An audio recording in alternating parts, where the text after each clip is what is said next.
Tippy time, my damies, Tucker here and welcome back to the channel. The Touch of Malice has been buffed, baby, and not only is it stronger, but one of its greatest setbacks has been reeled in to keep you in the fight for longer. I'll break down my build to optimize this weapon in the second half of the video, and there will be a dim link for that build in the description down below. But first, the Touch of Malice. The final round in the magazine deals bonus damage as it draws from your health bar, but it also restores health on multi-kills. It takes 3 lives to do so, but more powerful opponents will grant you more life quicker. Last season, its base damage matched that of the Randy's throwing knife as it is the same archetype. In Season of the Witch, the Malice saw a 20% damage buff. So its base damage is now 3798 and final round jumps up to 8354. Its trait is called Charged with Blight. Precision hits draw life. This stacks up to 10 to charge up their Ball of Darkness on our long press reloads. This will unleash a blight that blinds our targets with darkness and will give our weapons of sorrow a damage buff. Weapons like the Necro, Thorn and Strieger. The Unstop in the artifact does not work on the Touch of Malice for some reason. However, this blight can stun our unstops whilst it applies that damage buff, and the catalyst is going to make all the difference to this weapon. It gives us rapid hits, rapid precision hits, increased stability and reload. This 260 RPM would be very stable if it wasn't chucking a toaster in the bath every time we pulled the trigger. So as you are firing, you're taking flinch, so the catalyst really helps to hold you stable. And now the final round damage perk will still drain your life, but it won't kill you, leaving you at 1 HP similar to that of a Titan's Barricade and Crucible. Because of this, you can now run it on any subclass.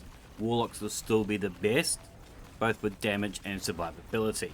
If you stack the final round together with a Weaken, Empowering Rift, Kinetic Surge and a Blight, it goes from 3800 up 560% plus to 21,100. But honestly, I found it more than powerful with just the final round and Weaken. My build utilizes the Chromatic Fire. Precision final blows from kinetic weapons create an elemental explosion. Running a Void lock, these explosions will apply a Weaken effect. And we're running Void because of the Feed the Void aspect. Defeating a target with a Void ability will activate Devour to fully restore our health bar. And this is chainable. Devour is amazing on any build, but with the final run constantly trying to shuffle off your mortal coil, it has never been more valuable. With just final round active, we are doing more damage than an LMG with our primary. And because of Devour, we're negating the perk put in place to balance the weapon. We are unstoppable. I'm using Echo of Instability. Defeating targets with our grenades grants volatile rounds to our void weapons. I'm using this both for extra DPS and area of effect damage, but mainly as I despise running double primary. These volatile rounds are much more reliable than trying to break a barrier shield with a bow. I'm using the Magnades. I prefer these with targeted kills to proc my volatile. They also do good damage to the cooldown.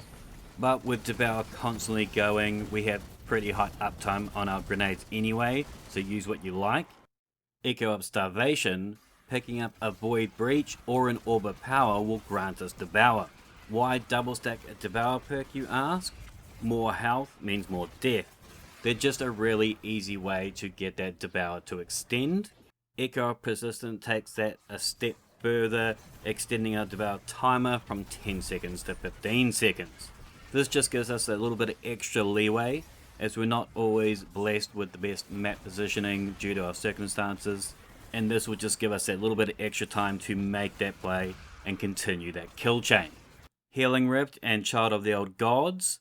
This will add 2 things to our arsenal. The Child will give us Weaken, paired with that of our chest piece and the Rapid Fire trait in our artifact. The battlefield will be littered with debuff, but it will also give us that way to heal when we're taking on stronger opponents.